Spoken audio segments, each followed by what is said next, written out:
கேட்டுக்கொள்கிறேன். அதே சமயம் உங்கள் மேலே இருக்கக்கூடிய அன்போடும் உரிமையோடும் ஒரு கோரிக்கையை வைக்க விரும்புகிறேன்.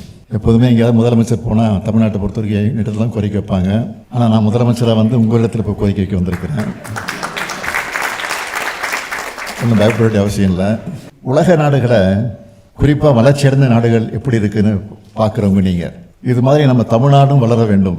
நான் நினைக்கிற மாதிரி தான் நீங்களும் நிச்சயமாக நினைப்பீங்க, என்னை விட அதிகமாக நினைப்பீங்க. எனவே உங்களால் முடிஞ்ச உதவிகளை தொடர்ந்து உங்கள் தாய் மண்ணுக்கு நீங்கள் செய்யணும்.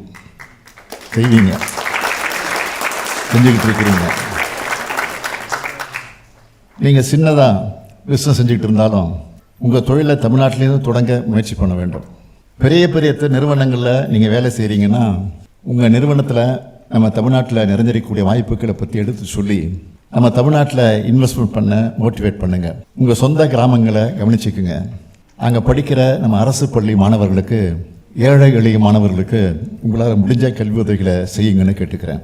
இந்த மூவி பந்து முழுக்க நீ எங்கே போனாலும் தமிழர் என்ற நம்ம அடையாளத்தை விடாதீங்க.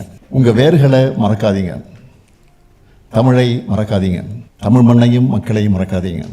ஆண்டுக்கு ஒரு முறையாவது தமிழ்நாட்டுக்கு குழந்தைகளோடு வாங்க. தமிழ்நாட்டோட வளர்ச்சியை, மாற்றத்தை பாருங்க. நம்ம பண்பாட்டை, வரலாற்றை, அரசியல் எழுச்சியை எடுத்து சொல்லும் கீழடி அருங்காட்சியகம், பொருணை அருங்காட்சியகம், கலைஞர் உலகம்னு ஏராளமாக இடங்கள் இருக்கு. அதையெல்லாம் நீங்கள் மட்டும் இல்லை, உங்கள் குழந்தைகளுக்கும் சுற்றி காண்பிச்சு நம்ம வரலாற்றை எடுத்து சொல்லுங்க. உங்கள் வரவா, உங்கள் குடும்பத்தில் ஒருத்தனா இந்த முத்துவேல் கருணாநிதி ஸ்டாலின் உங்களுக்காக தமிழ்நாட்டில் இருக்கேன். குடும்பத்தோடு இங்கே வந்து இந்த மறக்க முடியாத வரவேற்பை கொடுத்திருக்கக்கூடிய உங்களுக்கெல்லாம் நன்றி, நன்றி, நன்றி.